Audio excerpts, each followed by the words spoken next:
Welcome to Underrated Democracy. What's in a name? Well, let's ask provincial Liberal parties. You would think that having the same party name as the federal governing party would be an advantage, but clearly it's not.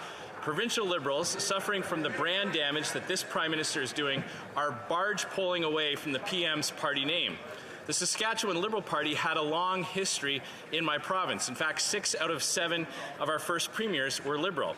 But the PM has destroyed the party's name so badly, the Sask Liberals just voted to end their embarrassment and stop calling themselves Liberal altogether.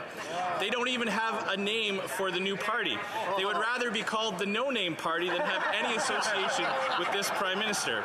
Liberals in BC made recently the same decision, realizing that to win elections, they can't have any association with this disastrous PM either. And I'm told the Alberta Liberal Provincial Caucus was considering doing the same thing until they realized they didn't exist. It's no surprise. After decimating Canada's energy sector, dividing Canadians, and 40-year highs in inflation, it's no wonder nobody wants to be associated with him.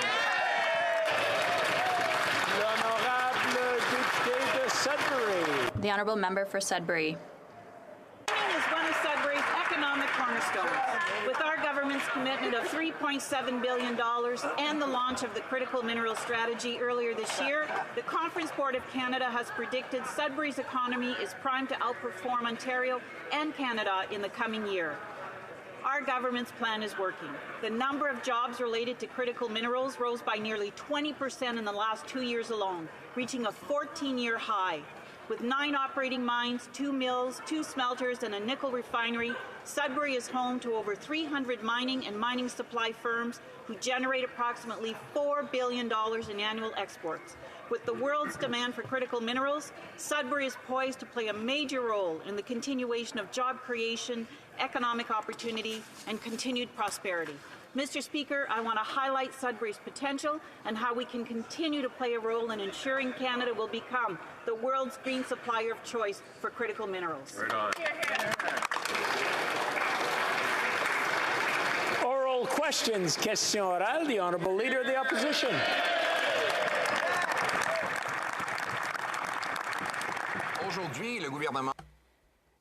Today, the government acted in an unprecedented way.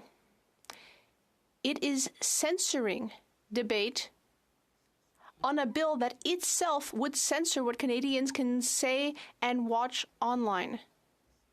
That will give these woke people in Ottawa the power to control Quebecers.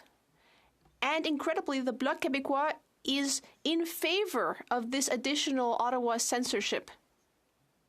Only the Conservative Party is against it. When will this government stop attacking freedom of expression? The Honourable Parliamentary Secretary. Mr. Speaker, there is a consensus in Quebec about the fact that we should make web giants pay their fair share. Authors, musicians, producers, screenwriters, directors, artists, technicians, everyone agrees, everyone, except for these Conservatives. They all agree about Bill C-11. Mr. Speaker, I would invite the Conservatives to get on the right side of things and support Quebec and Canadian culture. The Honourable Leader of the Opposition. Is no culture without freedom of expression. Just to point out the disinformation from that member. He says all artists support this. Well, even Margaret Atwood, no Conservative, has said that this bill represents creeping totalitarianism. Creeping totalitarianism. It gives the power to a woke agency, the CRTC, named by Liberals, to manipulate social media algorithms in order to shut down voices it does not want people to hear. When will this government realize that Orwell's 1984 was not an instruction manual? The Honourable Parliamentary Secretary to the Prime Minister. Mr. Speaker, these are the same old talking points from the Conservative Party, and it happens to be the same talking points of big tech. Mr. Speaker, why don't they finally stand up to the big guys and big tech in this country and try to do what we're doing and making sure that big tech is going to be paying their fair share to Canadian artists, Canadian producers, to our local media. But instead of standing up for Canadians, these folks are standing up for the Googles, etc. Mr. Speaker, I ask them to come onto the right side and please support Canadians and people who produce these content. The Honourable Leader of the Opposition. And therein lies the problem. The government will get to decide what is the right side of the debate and shut down everyone they consider to be on the wrong side. Let's be clear, this bill doesn't hurt big tech. They'll still monopolize all of social media. Their platforms will still dominate. It's just that government bureaucrats will be able to manipulate the algorithms to shut down the voices of individual Canadians. Top experts on freedom of expression online say that, and so does Margaret Atwood, who calls this creeping totalitarianism. If the Prime Minister is not afraid of debate, why is he so determined to shut it down? The Honourable Parliamentary Secretary. The reality is that right now the tech giants are not paying their fair share. And 71% of Canadians agree that they should be doing so. And this is the reason why, that's why we are making sure that we have C11 to deal with this job. We know that the web giants must do more. Mr. Speaker, more for our culture, more for our local media, more to protect our children. That's exactly what we're doing. Why are they against that? The Honourable Leader of the Opposition. Favor of freedom of speech, Mr. Speaker. It's very simple. Big tech has no problem with this bill. They'll keep making money hand over fist because of their oligopoly. The government doesn't want to break up that oligopoly. They've been sucking up to big tech for the last 8 years. What they want to do is shut down debate. Mr. Speaker, Canadians want the freedom to express themselves without government control. Ask the Honourable Member to put his prop down, please. I think he's been around long enough to know what a prop is. I don't have to explain it. The Honourable Member has 7 seconds left. It is a book, and it's still legal, Mr. Speaker, at least for now. When will the government stop its attack on freedom of speech and freedom of expression? The Honourable Government House Leader. Mr. Speaker, like the member opposite, the Leader of the Opposition, I have dedicated my life to ensuring that free speech occurs in this country. The holding up a book and pretending that this is about anything other than making sure that big tech pays their fair share, that they pay their fair share to our artists and creators in this country, trying to pretend that there's anybody in this House who believes anything other than free speech. It's the very reason that member could go all over the country and say all kinds of nonsense that I disagree with, because we have free speech in this country. The Honourable Leader of the Opposition. We do for now, Mr. Speaker, and I want to assure him that as long as we have free speech, I'll keep beating that party in debate after debate after debate. Let's turn to another falsehood this government spread. They claim that their carbon tax would make everybody better off, but now their own parliamentary budget officer revealed that Nova Scotians and Newfoundlanders, just like people right across the country, will pay about $1,500 more in carbon taxes than they get back in rebates, directly contradicting this government. Why have they misled the people of Atlantic Canada with this sneaky tax? The Honourable Parliamentary Secretary to the Minister of the Environment. Well, thank you, Mr. Speaker. And indeed, Mr. Speaker, good news is coming to Atlantic Canada on July 1st. The climate rebate will be coming to Atlantic Canada. That will mean up to $1,000 for a family of 4 in Nova Scotia, in Prince Edward Island, in New Brunswick, Mr. Speaker, $1,300 in Newfoundland and Labrador. 8 out of 10 families will be better off, Mr. Speaker. And if he doesn't believe me, Mr. Speaker, perhaps he'll believe Conservative Premier Blaine Higgs. We need to make a choice that is in the best interest of New Brunswickers. What this does is now to provide relief from inflation. I agree with the Premier of New Brunswick. L'honorable député de la Prairie. The Honourable Member for La Prairie. Mr. Speaker, let's talk about Chinese interference. In the budget, the government came up with a new gimmick, the National Counter-Foreign Interference Office, which means that the Prime Minister is actually showing himself that all the committees and the so-called robust measures that he's been talking about for weeks, that all these measures don't work and that he knows it. And this shows that the government got taken to the cleaners by China during the last 2 elections, and he knows it. Isn't this the proof that we need an independent public inquiry? The Honourable Parliamentary Secretary to the Minister of Foreign Affairs. We will never tolerate any form of foreign interference in our democracy and internal affairs. That's why through Budget 2023, we're providing $48.9 million to the RCMP to protect Canadians from harassment and intimidation and engage with communities at greater risk of being targeted, and establishing a National Counter-Foreign Interference Office. In our robust Indo-Pacific strategy, we provided more capabilities to our security agencies to deal with any form of foreign interference by and any country. We will always defend our democracy. Thank you, Mr. Speaker. The Honourable Member for La Prairie. Mr. Speaker, let's talk about the so-called independence of the Special Rapporteur. The Prime Minister doesn't need him to take action, and the proof of that is he didn't wait for his recommendations to create this national office. In fact, he's actually given the Rapporteur his very conclusions before he has a chance by putting it in the budget. And all of this, the Special Rapporteur and the new National Office, are programs invented by the Prime Minister under his control. Because the Prime Minister wants to control the information we're getting. That's the reality, but Quebecers can see through it. They want an independent public inquiry. The Honourable Government House Leader. Mr. Speaker, public safety is a matter where we must absolutely ensure that we use the facts in debate. The independence of Mr. Johnston is clear. He's the former Governor General. He was someone who was actually appointed by Prime Minister Stephen Harper.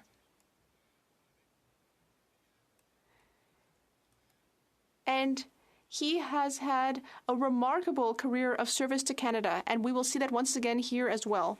Le député de New Westminster, Burnaby. Today's report from the Mass Casualty Commission identified myriad failures. Our thoughts are with the victims and their families. Nova Scotians paid for the many failures in policing. For years, we've had recommendations to fix these problems that have been ignored by this government. This report also clearly identifies the link between gender-based violence and this horrific mass killing. Tonight, hundreds of women and children will be looking for shelter from violence, and they won't have anywhere to go. Will this government provide urgent funding to ensure all those fleeing violence have a safe place to stay tonight? Hear, hear. The Honourable Parliamentary Secretary. Thank you, Mr. Speaker. Today is a difficult day for the families, for the communities in Nova Scotia. All MPs in this House are thinking about them and holding them in their hearts. This morning was the release of the Mass Casualty Commission's report. We will be considering the recommendations in the report, carefully reviewing them, working with the provinces, territories, and civil organizations, including those that deal with gender-based violence, in order to respond to the recommendations in due course. L'honorable député de Rose. The Honourable Member for Rosemont-la-Petite-Patrie. Mr. Speaker, if the NDP hadn't pushed this government, there wouldn't be funding in the budget to create good union jobs to fight climate change. But we know that we need to do much more. For years, the Liberals have been missing their objectives and have been giving billions of dollars to oil companies. That's making things worse. Joe Biden is investing in a green industrial policy. Will this Liberal government finally show leadership by investing in infrastructure, renewable energy, and good jobs for today and tomorrow? The Honourable Minister. The question from the Honourable Member, and in fact all the infrastructure that he is discussing and he's talking about will be built by union jobs, or it will be built by workers who are paid prevailing union wages. That is a game changer in this country, Mr. Speaker. That is something that union leadership, right from the Canadian Labour Congress to Unifor to the Alberta Federation of Labour to Trades NL, have all been asking for. They have all asked for a seat at the table. We have told them for years they will lead that table, and this budget proves it. Thank you, Mr. Speaker. The Honourable Leader of the Opposition. The government says to the people, believe not your eyes. Because when you look at page 3 of the Parliamentary Budget Officer's report today on their carbon tax, it says that the net cost for a Nova Scotia family when this carbon tax is implemented is $1,513. $1,513 more in carbon tax costs than in rebates. For Newfoundlanders, the number is $1,300 in net costs. Why, if this government is so proud of driving up the cost of gas, heat, and groceries on Atlantic Canadians and consumers everywhere, why have they worked so hard to mislead about the real cost? The Honourable Parliamentary Secretary. Well, Mr. Speaker, the Conservatives never talk about the costs of climate change, and the Parliamentary Budget Officer has talked about those costs, predicted to be $25 billion, Mr. Speaker, by 2025, a $9 billion impact to the BC economy from floods, from fires, from drought.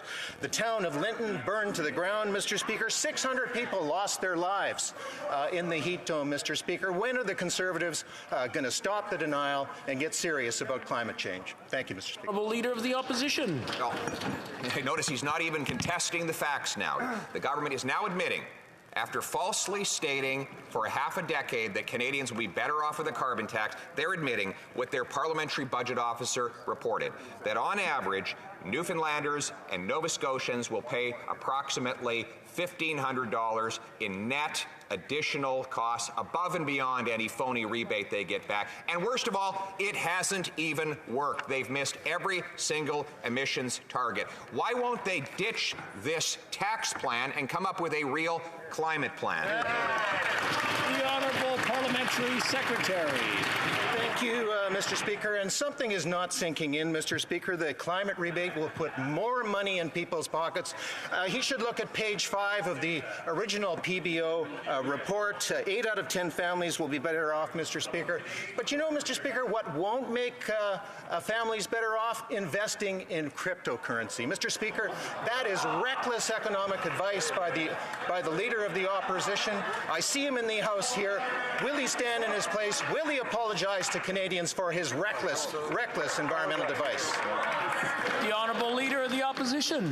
So for the Emergencies Act Commission, they named a Liberal staffer as the independent commissioner. For the foreign interference rapporteur, they named the Prime Minister's ski buddy and member of the Trudeau Foundation. And now they needed someone to be the ethics commissioner, so they named a Liberal minister's sister-in-law to that position of independent ethics commissioner. The same minister who's already been found guilty of violating the law. Mr. Speaker, when is this Liberal government going to run out of family and friends to name as independent officers? The Honourable Government House Leader. Mr. Speaker, the ski buddy that the honourable member refers to is David Johnston, an eminent Canadian who actually Stephen Harper chose to be Governor-General of this country, and who he stood in his place and commended as being a good choice and one that was appropriate as Governor-General. To suggest that David Johnston doesn't have in his heart the best interests of Canada as he looks at the issue of foreign interference is ridiculous. With respect to the position that he has just referred to on the interim ethics commissioner, again, this was somebody who's been in that office for 10 years, who came in when Stephen Harper was in office, and is second in command in that office.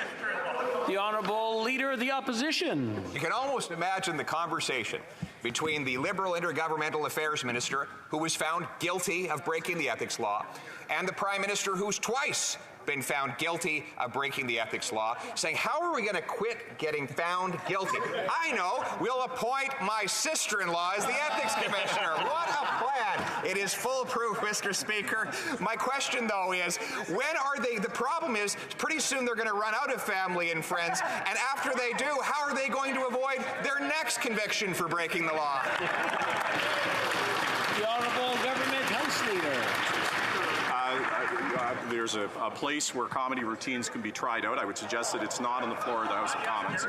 What I will say about the conversations that have taken place in the Ethics Commissioner's office is that for 10 years, the individual in question, who was appointed at the time of Stephen Harper's time in office, that Ethics Commissioner, of which she is number 2 in charge, has absolutely made hard decisions on this government, and by the way, other parties, and has comported themselves with total professionalism. What isn't professional is to take somebody who's worked in the public service for 10 years, making hard decisions, including hard decisions that affected this government, and treat them in that way, Mr. Speaker.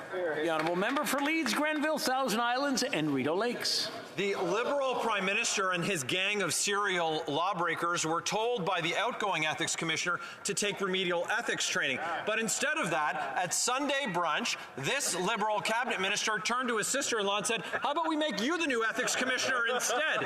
When are these Liberals going to take their responsibilities seriously and appoint someone who's independent and can restore accountability to this place for all Canadians? Hey, bravo! The Honourable Government House Leader. Mr. Speaker, the Ethics Commissioner's role is extremely important in our democracy.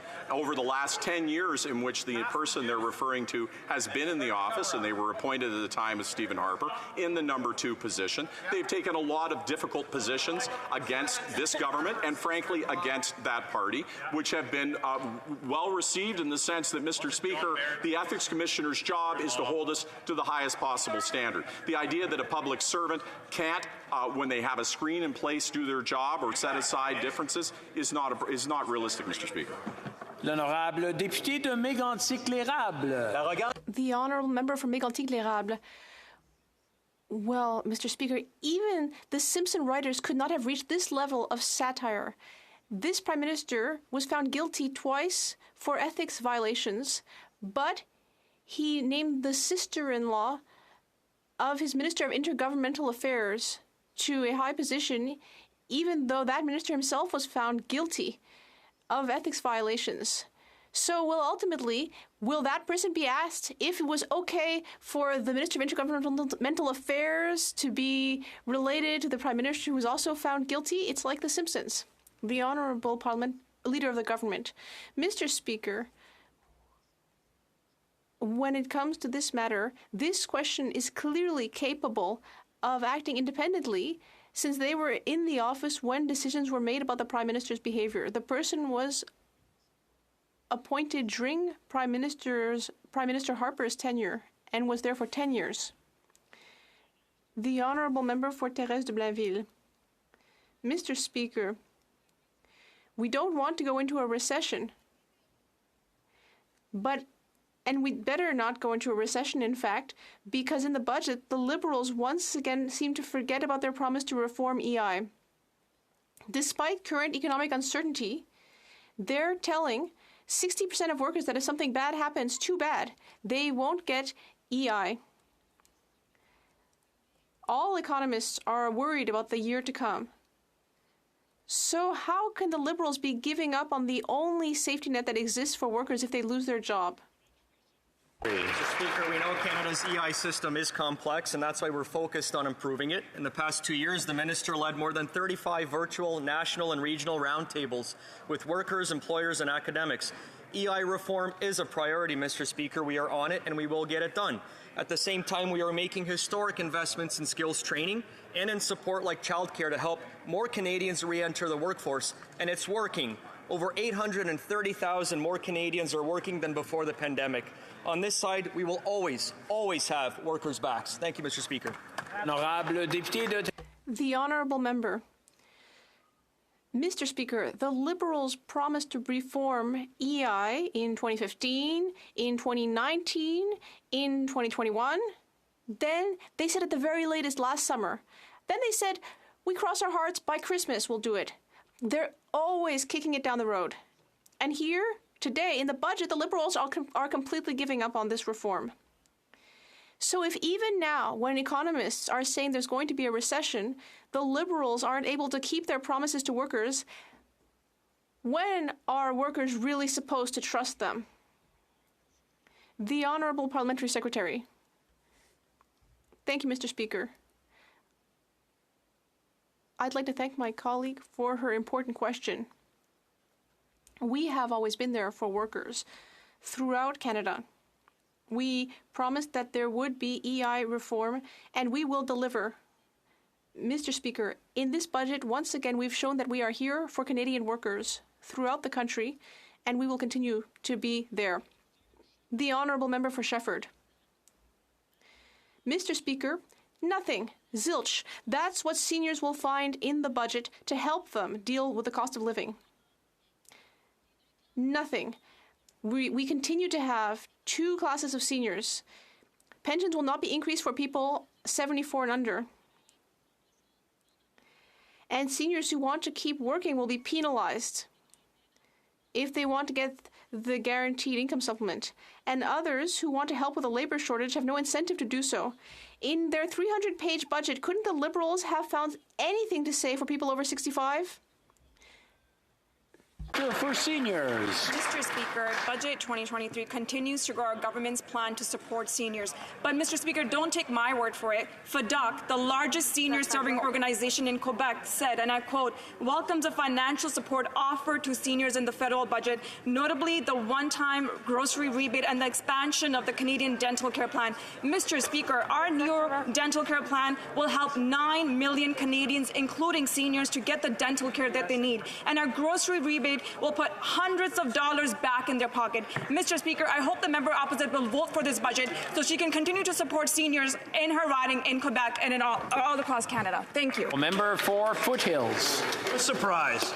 The Liberal carbon tax isn't revenue neutral, but it actually costs Canadians thousands of dollars a year. But it's only going to get worse when the Liberal NDP Costly Coalition increases the carbon tax on Saturday. We know when they triple the carbon tax, it will cost Canadian farmers $150,000 a year. Wow. But every single Canadian will pay the price when they buy bread, pasta, fruit, vegetables, and milk. Higher carbon taxes, higher inflation, higher food prices. How high does the price of bread need to be before the Prime Minister realizes Canadians can't afford it anymore and axes the carbon tax?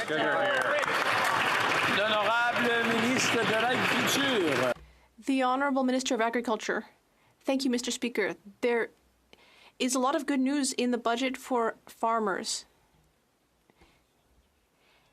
including when it comes to funding for foot and mouth disease vaccines. That's very important, and as well as changes to the advance payment program, which will offer no-interest loans up to $350,000. That's very important. Thank you. Kent Leamington. Yesterday, despite the Liberal Party, this House passed Bill C-230-FAR, which exempts farm fuels, grain drying, and barn heating from the carbon tax. But the carbon tax doesn't just apply to the farmer, it applies to the entire food value chain, from the mining and manufacture of fertilizers, to the delivery of farm inputs, to the delivery of farm production, to the packaging of farm inputs, farm production, and groceries every step of the way. The result is now a family of four is going to pay $1,100 more for their groceries in 2023. When does this government, this costly coalition, going to get the facts and stop the tax? The Honourable Minister, l'Honorable Ministre. The Honourable Minister, once again, our government is here to support our farmers in various ways. We signed the Sustainable Canadian Agricultural Partnership, billions of dollars for the sector. When the Conservatives were there, they lowered funding for risk management and R&D programs. We are there to help farmers, Mr. Speaker. The Honourable Member for Chicoutimi-Le-Fjord. Mr. Speaker, on April 1st, the carbon tax is going up. And no, that's not an April Fool's joke. That's going to increase costs for our farmers, for our truckers. According to a 2023 report, if the tax is tripled, that will represent $150,000 more in taxes for a 5,000-acre farm. This government has until midnight tomorrow. Will it stop the tax? The Honourable Minister of Innovation. Mr. Speaker, I have a great deal of respect for my colleague, but he seems to have skipped some parts of the budget yesterday because there are some key policies in the budget to help Canadians with the cost of living in the budget. For example, the grocery rebate, which will help more than 11 million Canadians throughout the country. And for those who are watching at home, the Conservatives will be voting against that. That's shameful, Mr. Speaker. Member for Nunavut. While this federal government had many wins for some Canadians, Indigenous peoples were again neglected in this federal budget. Promises for long-term funding while delaying its rollout is not good enough. For years, urgent and unmet housing needs have been spoken in this House. Yet, Indigenous peoples will continue to live in homelessness overcrowded and moldy housing, forcing Indigenous peoples to leave their lands. Why does this government continue to put Indigenous peoples at the bottom of their priority list? Honourable Minister for Indigenous Services. Mr. Speaker, I agree with the member opposite that we can't take our foot off the gas pedal of ensuring that every single Indigenous person in this country can see themselves as having the same access to success as every other Canadian. And that's why our government has made historic investments in infrastructure, over $7 billion committed in Budget 2021. We're going to continue to make those investments with Indigenous communities to ensure kids can get to school in healthy schools, that we can have Indigenous people living in healthy houses, and I'm excited about the $4 billion urban, rural, and northern Indigenous housing money in the budget that I welcome the member to work with us on. The honourable member for Vancouver Kingsway. Mr. Speaker, Canadians need to know their government is using public money responsibly, especially when it comes to their health.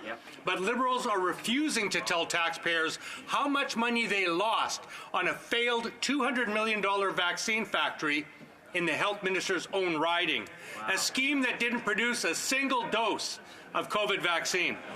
When will the Liberals do the right thing and invest in a public drug manufacturer instead of no-strings-attached giveaways to Big Pharma? The Honourable Minister of Innovation.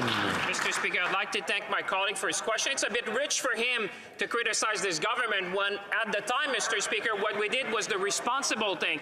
The responsible thing we did at the time, Mr. Speaker, was to invest in the different family of vaccines. Why? To protect the lives of Canadians, Mr. Speaker. And since that moment, we have invested record amount of money in Canada to make sure that we would onshore biomanufacturing. You know why, Mr. Speaker? We didn't choose that pandemic. We're not going to choose if there's another one, but we choose to be better prepared to save the lives of Canadians. The honourable member for St. John's East. Seniors representing one of the fastest growing populations in Canada, we require strong public policy measures to ensure they can retire with dignity and respect. Can the Minister of Seniors please update the House on the efforts our government have outlined in the budget to support seniors? For seniors. Mr. Speaker, I want to thank my colleague for her excellent question. Mr. Speaker, Budget 2023 continues to grow our government's plan to support seniors, which has already seen poverty rates for seniors drop significantly, Mr. Speaker, since 2015. Through this budget, Mr. Speaker, we're bringing the largest expansion of healthcare in 60 years, providing seniors access to high-quality dental care. We're helping seniors with daily class with the grocery rebate, Mr. Speaker, and we're also helping more seniors access supports such as their guaranteed income supplement through the automatic income tax filing. Mr. Speaker, seniors can be rest assured we'll continue to have their backs. Thank you. The honourable member for Calgary Forest Lawn. The claims that Canadians get more back in rebates for their failed carbon tax has been proven false by the public budgeting officer. He said the largest net loss will be felt by Albertan families who will pay $2,773 in tax. And in a bid to look more virtuous to eco-radical groups, the Costly Coalition is going to jack up their failed carbon tax this Saturday. Why don't they axe the failed carbon tax and stop punishing families for eating, heating, and driving? The Honourable Parliamentary Secretary to the Minister of Environment. Well, thank you, Mr. Speaker. Every time we put forward an affordability measure, Mr. Speaker, the Conservatives vote against it, Mr. Speaker. But good news is coming to the prairies where the member and I live. As of April 1st, a family of 4 will receive a climate rebate up to $1,500 in Alberta and Saskatchewan, $1,000 in Manitoba. Mr. Speaker, this is going to help families. It's going to help families because the checks are going to arrive quarterly. 8 out of 10 families will benefit, Mr. Speaker. I don't know what the Conservatives have against good news. The honourable member for Calgary Forest Lawn. More misinformation. Every prairie province is going to pay more in carbon tax than what they get back, and it's proven by the public budgeting officer. And this week, the woke Liberal budget already uppercut every single household with an extra $40 to $100 in cost, all because the Minister of Inflation can't balance a budget. I think I've warned already about calling each other names. I'm just going to point it out. I'm going to let the honourable member continue, but please treat each other with respect and in a parliamentary manner. The honourable member. Start from the top. The minister that's responsible for the inflationary problem cannot balance a single budget in this country. And the more the Liberals go woke, the more Canadians go broke. Why don't they cancel their failed carbon tax and give Canadians a break? The Honourable Minister for Rural Development. Mr. Speaker, the Conservatives' lack of recognition of climate change and, frankly, lack of awareness of climate change is pretty frightening for me. In the southwest coast of my riding, where the impacts of hurricane are still being affected, the snow is melting. So my communities now are getting ready to rebuild infrastructure, rebuild bridges. And families, there are 105 families getting to rebuild their new homes because they've lost everything. I'm proud to be part of a government that has a plan to address climate change, and our plan is working. I'd like to hear what their plan is, Mr. Speaker. Honorable député de Louis Saint. The Honourable Member for Louis Saint Laurent. Mr. Speaker, small and medium-sized businesses are the backbone of our economy. The women and men who run our SMEs are always in constant contact with Canadians, and they know how to manage a business. The CFIB consulted over 4,300 business leaders, and the results are clear. 61% of business leaders are against the Liberal carbon tax. Will this government, who has disdain for Conservatives, at least listen to business leaders in our country? The Honourable Parliamentary Secretary. Mr. Speaker, well, it's very interesting that my Conservative colleague raises the CFIB as a subject because the CFIB highlighted how amazing our budget is for small businesses because we have reduced the burden on them. We have an agreement with banks and credit cards in order to reduce transaction fees for credit card use for all small businesses. Mr. Speaker, this will save over $1 billion. This is incredible, and Canadians will benefit from this. The Honourable Member for Louis Saint Laurent. The government is great for when it comes to increasing debt because of the government's own debts. The CFIB's survey also mentioned a number of things. 4,300 business leaders state that 40% of them will have to reduce investments, 45% will have to cut wages, 56% will have to increase product costs. That is the direct and tangible impact of this budget if this government were to increase the tax next Saturday. Will the government finally act for the good of all Canadians and cancel this tax on the 1st of April? The Honourable Minister for Innovation. Mr. Speaker, I'd like to thank my colleague for Louis Saint Laurent, for whom I have a lot of respect. But we listened to entrepreneurs and we heard all Canadians, not only entrepreneurs, and everyone told us three things: help us with the cost of living, invest in healthcare, and build an economic future that will give us prosperity and good, clean jobs in the future. What I can confirm, for the edification of my colleague for Louis Saint Laurent, is that Canadian businesses see that we are going towards a green economy, and that is the best way to create jobs today and in the future. The Honourable Member for Montcalm. Mr. Speaker, there is no shortage of health needs in Quebec, but instead of addressing these health needs in the budget, the Liberals are inventing a new dental programme on top of the one that we already have here in Quebec. That's almost $3 billion that Quebec could use, where it would be more useful or to improve the existing programme. That is the reason for which the National Assembly has just unanimously called for a right of withdrawal with full compensation for Quebec. Will the government commit to respecting the unanimous request of Quebec's elected officials? The Honourable Minister for Health. Thank you, Mr. Speaker, and thank you to my colleague for having asked that question, which allows me once to commend what we, or rather highlight what we heard from Quebec. From coast to coast, people care about dental care and universal health care. 2 to 3 million Quebecers over the next couple of years will be able to benefit from the new dental programme from the Government of Canada. And 3, this will be done in collaboration with every single province, including Quebec. The Honourable Member for Montcalm. Mr. Speaker, there are health needs everywhere in Quebec. The network is in crisis, but the Liberals did not prioritise these needs in their budget. The Liberals prioritised the needs of the Liberals. They did not listen to Quebec's demands. Their main concern is to ensure that they stay in power by respecting their alliance with the NDP. Their priority is not dental insurance, it's a majority insurance. Should partisan interest dictate where government invests? Will they finally commit to respecting the unanimous request? The Honourable Minister. Thank you, Mr. Speaker. I would like to thank my colleague once again for highlighting the needs of Quebecers that are just as important as the needs of any other Canadian when it comes to physical and mental health and dental health. And that is why those to whom I've spoken in Quebec are over the moon. Because over the next 2 to 3 years, 2 to 3 million Quebecers, families with modest or median incomes, all these people will be able to benefit from Government of Canada programs. Gas, home heating, and groceries are more expensive than ever before. This is not new news. This costly coalition is punishing families by pushing people further in debt, and the additional financial stress brought on by this budget will wreak havoc and chaos on so many levels. Mr. Speaker, in Ontario, the Parliamentary Budget Officer reported that the carbon tax will cost approximately $1,800 per household. This government has created a new class, the tax-poor class, who are going to work hard all of their lives and have little to show for it. Canadians need solutions, so, Mr. Speaker, will the Liberals cancel their plans to increase the carbon tax this Saturday? The Honourable Parliamentary Secretary.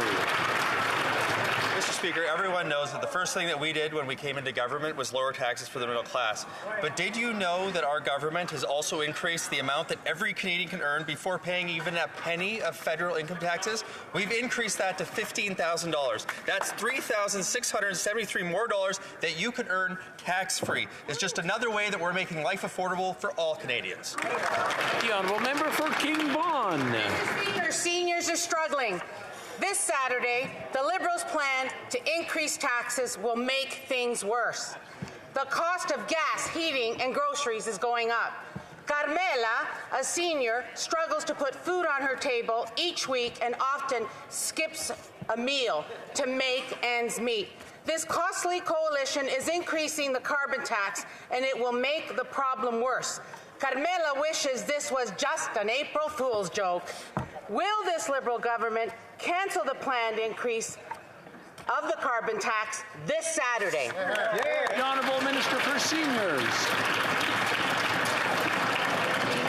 Been there delivering for seniors, and the party opposite has opposed every single measure that we have put forward. Right. Mr. Speaker, once again in this budget, we're providing targeted support for Canadians who need it the most, including seniors. With our new grocery rebate, Mr. Speaker, that is going to give seniors additional money to pay for their groceries. With our new dental care plan, Mr. Speaker, that is going to get that dental care for seniors that they care about. Mr. Speaker, we're expanding the free automatic filing system so vulnerable seniors can have access to critical supports like the GIS, Mr. Speaker. Mr. Speaker, if the Conservatives care about Canadians or seniors, they should vote for the budget.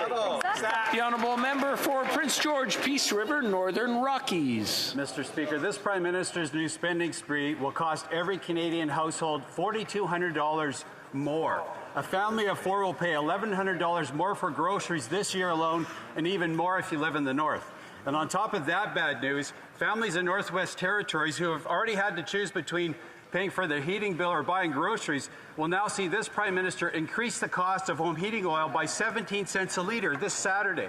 When will this Prime Minister and this costly coalition cut the carbon tax? The Honourable Parliamentary Secretary. Mr. Speaker, my colleagues across the way don't seem to understand or recognize that there are 2.7 million more Canadians who have been lifted out of poverty since this government came into power. That's 830,000 Canadians more are working since the pandemic. That for every family with the new grocery rebate we're proposing, a family of 4 will receive $467 to meet their daily needs. Mr. Speaker, on this side of the House, we stand up for Canadians. They don't ever stand up. We do. The Honourable for Pontiac. Mr. Speaker, Budget 2023 delivers a lot on affordability for Canadians, including access to nutritious food. And one of its key measures is an additional investment in the Local Food Infrastructure Fund, or LFIF. Can the Minister for Agriculture and Agri-Food tell us more about this programme and its impact in communities that range from coast to coast to coast? The Honourable Minister. Thank you, Mr. Speaker. I would like to thank my colleague for Pontiac. I'm very pleased to inform all of our colleagues that in the 2023 budget, there is a new $10 million that has been dedicated for the Local Food Infrastructure Fund. Since this was created or implemented since the very first iteration of the LFIF, and it seeks to strengthen our local healthcare ecosystems with community-based not-for-profit organisations.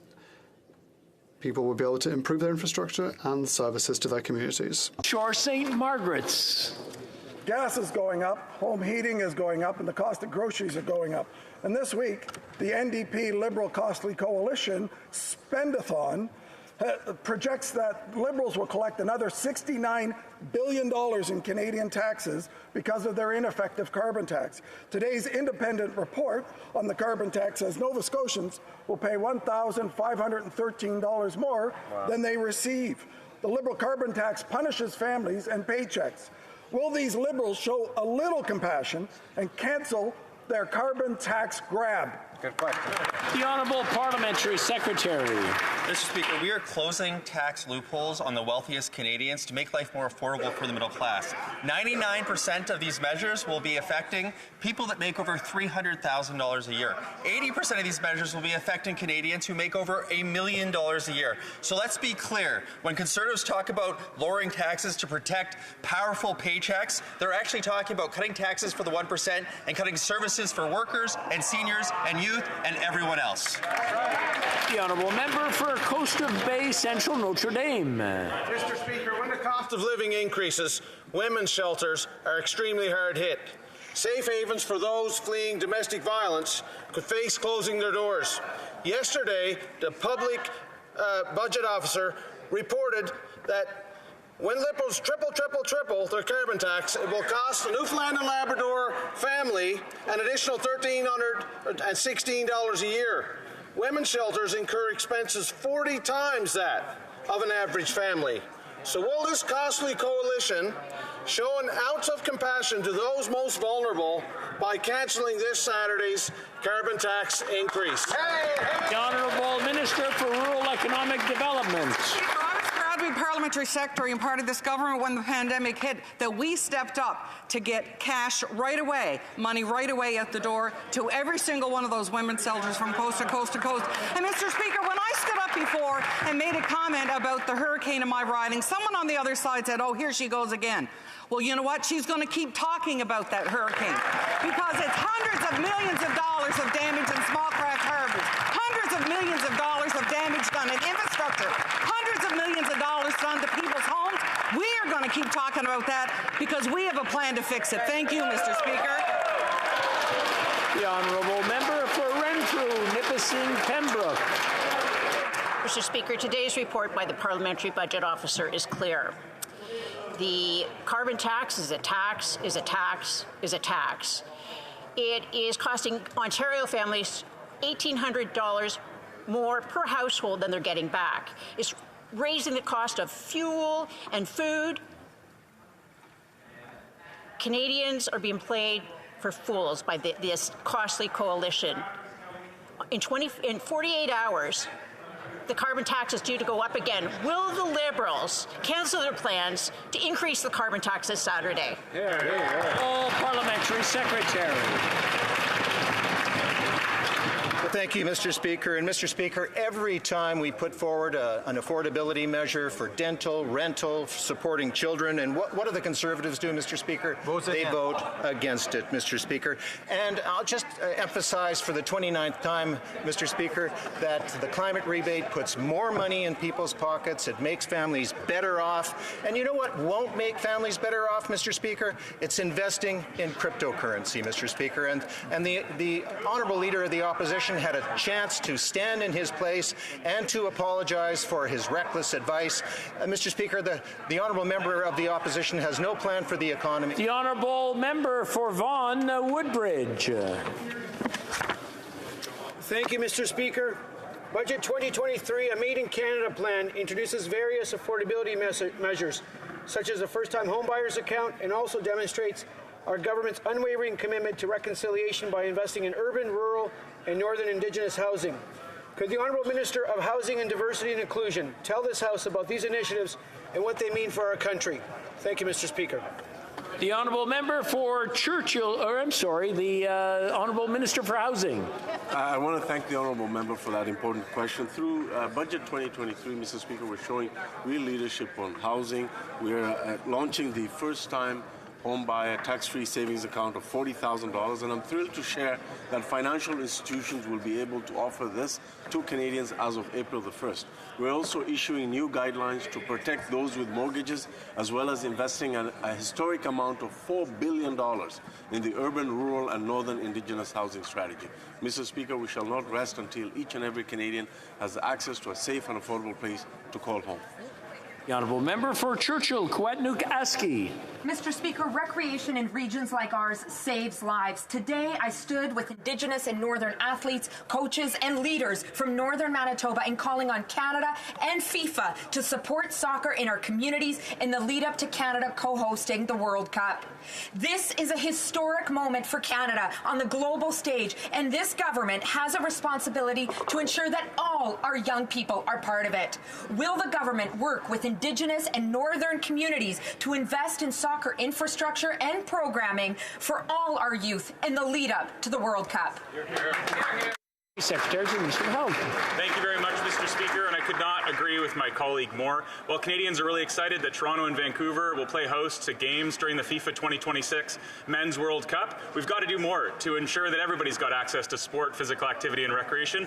Mr. Speaker, that's why I was so glad to get out to Canmore, Alberta a couple weeks ago to visit Spirit North. That's an organization that brings physical activity like cross-country skiing, mountain biking, and skateboarding to Indigenous youth. First Nations kids across the prairies are experiencing that, and I couldn't agree with my colleague more. Sport saves lives. Thank you, Mr. Speaker. The Honourable Member for Spadina, Fort York. Mr. Speaker, Budget 2023, aka the Stay in Power Billions Bonanza, threw Toronto under the bus. The city's deputy mayor warns of significant cuts to city services due to the federal government walking away from its election promise and ignoring Toronto's requests for help with COVID shortfalls. The GTA is the engine of the Canadian economy, and it's about to stall. Mr. Speaker, what services would the government like cut during soaring food prices and a recession? Which homeless shelters should close? How many fire trucks, police cars, and ambulances should be parked? Which after-school and daycare programs should be canceled? Which bus routes? The Liberals relied on Toronto votes to cling to power. MPs have forgotten. In the next election, Torontonians will remind them. The Honourable Parliamentary Secretary. Mr. Speaker, as a former councillor myself, I can tell you firsthand that no federal government has invested in municipalities more than this one. I'd like to actually inform the member opposite on transit alone. Our government since 2016 has invested over $8.6 billion in the city of Toronto. So if that member opposite thinks he has a pulse of Torontonians, he should be reminded that we are there for Toronto and we are investing in real infrastructure projects that make a big difference in the lives of Toronto.